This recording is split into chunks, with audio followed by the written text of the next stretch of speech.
હવે વાત કરવી છે વરસાદની। સુઈગામ તાલુકાના ગામડાઓની હાલત પણ કફોડી બની છે। 4 દિવસ બાદ પણ કાણોઠી ગામ પાણીમાં ગરકાવ છે। મકાનોમાં પાણી ભરાતા તંબુ બાંધી રહેવા મજબૂર બન્યા છે।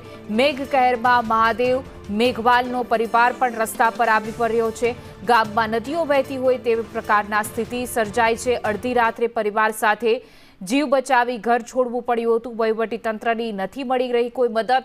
સ્થિતિ વણસતા લોકો સંદેશ ન્યૂઝ સમક્ષ રડી પડ્યા હતા। જોઈ શકાય છે કે અડધી રાત્રે પાણીનો પ્રવાહ અને ગામ આખું પાણીમાં ડૂબ છે। ત્યારે પાણી વચ્ચે રહેતી આ જિંદગી લાચાર છે। તંત્ર દ્વારા કોઈ મદદ મળતી નથી અને અડધી રાત્રે મકાન ખાલી કરી રસ્તા પર રહેવા માટે મજબૂર બન્યા છે આ પરિવારજનો। સુઈગામના ગામડાઓ છે કે જ્યાં હજુ પણ લોકોને હાલાકી ભોગવી રહ્યા છે। લોકોને હાલાકી પડી રહી છે કારણ કે પાણી ઓસર્યા નથી।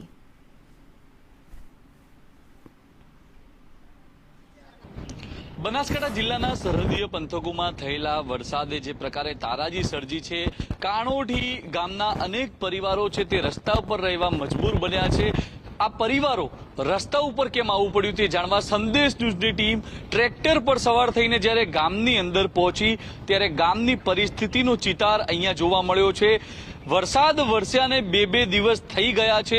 સતત 2 દિવસથી વરસાદ થંભી ગયો છે, પરંતુ આ પાણી છે તે ઓસરવાનું નામ નથી લઈ રહ્યા। ઘરની અંદર ઝાંપામાંથી અમે ઘરની અંદર પ્રવેશ્યા છીએ। અહીંયા એક કાકા પણ છે, તેમની સાથે વાત કરવાનો પ્રયાસ કરીશું। શું કહો છો કાકા, આ કયો વિસ્તાર છે, કેવી સ્થિતિમાં છે 2 દિવસ પહેલાની સ્થિતિ? 2 દિવસ પહેલાની દિવસ તો નેકાતું જ નતું, આટલે પાણી જતું હતું। આજ આટલું જ ઉતર્યું છે, નકા ઘરમાં રેવરાતું જ નતું। કોઈ ઘર ઉપર ચડીને બેઠા હતા, કોઈ નાટડી ઉપર ચડીને બેઠા હતા। વિસ્તારમાં જે પ્રકારે વરસાદ વરસ્યો છે અને આ વરસાદે સમગ્ર વિસ્તારને જળમગ્ન કરી દીધું છે।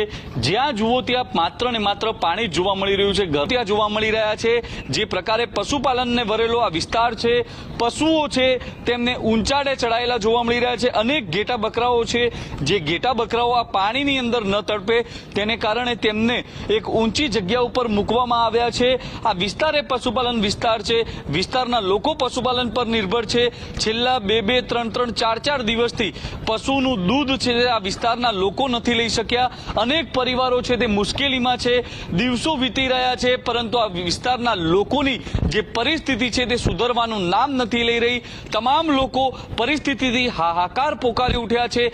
તંત્ર પાસે માંગ કરી રહ્યા છે કે તંત્રની ટીમો વહેલી તકે પહોંચે અને કંઈક મદદ પૂરી પાડે। જે પ્રકારની પરિસ્થિતિ છે, સરકાર પાસે માંગ છે, સરકાર દ્વારા સર્વે કરવામાં આવે અને આ તમામ લોકોને થોડું વળતર છે તે આપવામાં આવે। કોઈ પૈસાની માંગ નથી કરી રહ્યા, બસ જીવન નિર્વાહ માટે થોડી સહાય છે તે સરકાર કરે તેવી લોકો છે તે માંગ કરતા જોવા મળી રહ્યા છે। કેમેરા પર્સન ચેતન પરમાર સાથે ધવલ જોશી, સંદેશ ન્યૂઝ। અનેક લોકોને આ વરસાદે બેઘર કરી દીધા છે। અત્યારે સુઈગામ તાલુકાના કાણોઠી ગામે છું ને આ ગામના અનેક પરિવારો છે, જે પરિવારો પોતાના પશુપાલન સાથે અત્યારે જાહેર રસ્તાઓ ઉપર જે છે તાડપત્રી બાંધીને આશરો લેવા મજબૂર બન્યા છે।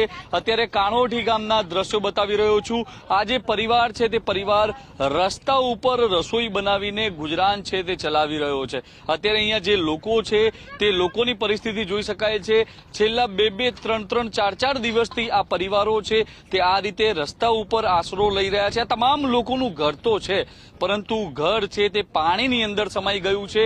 ઘરમાં જઈ શકાય તેવી સ્થિતિ નથી। જે મળ્યું તે લઈને આ પરિવારો છે તે અત્યારે રસ્તા ઉપર પહોંચી ગયા છે ને રસ્તા ઉપર આશરો લઈ રહ્યા છે। એક બા છે, તેમની સાથે સીધી વાત કરીશું। શું કહો છો બા, વરસાદ આવ્યો, કેવી પરિસ્થિતિ? વરસાદ આવ્યો છે સાહેબ, તે અમે નીકળી જ નથી કે તમારો વાહન જાતો રહ્યો, મારો વર્તન જાતો રહ્યો, મારો બધો કશો પણ મારો નથી રહ્યો। ત્યાં તમે અમે દેખાડો તમારે, અમારું કોઈ કે કોઈ પણ કશો બસ્યો નથી। મારો માલે અમે લઈને અમાંથી બહાર નીકળવાનો નથી નહીં સાહેબ। આ દીવ એક અત્યારે આ રોટલી બનાવી છે તો અમે ત્યાંનો કરીને બનાવવા છે। વાહન અમારું કોઈ પણ નથી। કેટલા દિવસથી આ રીતે રસ્તા ઉપર? 4 દાડા થઈ ગયા તમે બરાબર, આ 4 દાડા થઈ ગયા મને। કાણોઠી ગામ પૂર આબાથી તકલીફ ખૂબ ભારે છે। પૂર આબાથી પશુપાલન ખૂબ સળવાણ્યું છે। માણસ 500 થી 250, 300 માણસ રેસ્ક્યુ કરીને લાયા છે। બીજા બાકી થઈ ગયા આવી કે એમ નથી ખેતરમાંથી પાણી ઓછું થાય છે એટલે એને લાવવાનો સંપર્ક અમે કરશું.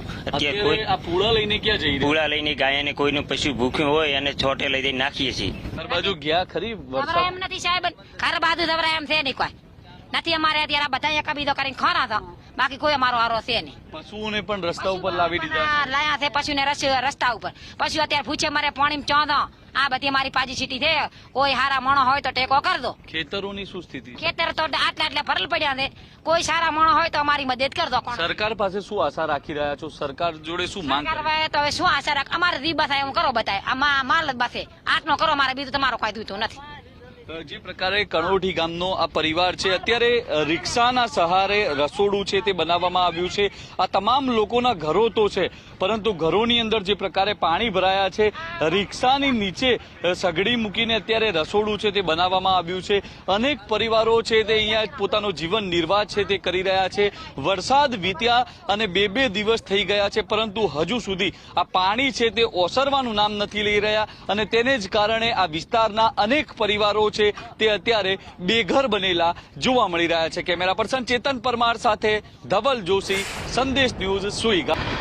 બનાસકાંઠા જિલ્લાના સરહદીય સુઈગામ પંથકમાં તારાજીનો આજે ચોથો દિવસ છે ને ચોથા દિવસે સંદેશ ન્યૂઝની ટીમ છે તે સુઈગામ તાલુકાના કાણોઠી ગામે પહોંચી છે. વરસાદ થંભી ગયા અને 72 કલાકો વીતી ગયા છે, પરંતુ તેમ છતાં પણ પાણી છે તે ગામોમાંથી ઓસરવાનું નામ નથી લઈ રહ્યા. અત્યારે કાણોઠી ગામનો ચિતાર બતાવવા સંદેશ ન્યૂઝની ટીમ કાણોઠી ગામની અંદર ટ્રેક્ટર પર સવાર થઈને પહોંચી રહી છે.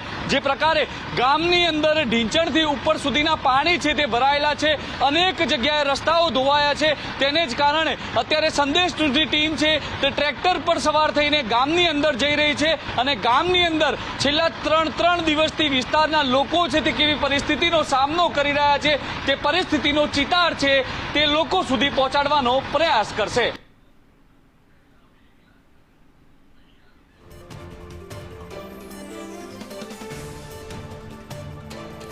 જોઈ શકાય બનાસકાંઠામાં પણ વીજ પુરવઠો પુનઃસ્થિત કરવામાં કામગીરી કરવામાં આવી રહી છે. કેડસમાં પાણી વચ્ચે કામ કરી રહ્યા છે જીઈબીના કર્મચારીઓ. વીજ પુરવઠો પુનઃસ્થાપિત કરવા માટે કર્મચારીઓની મહેનત છે. જીવના જોખમે કરતા કર્મચારીનો આ વિડીયો સામે આવ્યો છે, કારણ કે સમગ્ર વિસ્તારમાં વીજળી ગુલ થઈ ગઈ છે.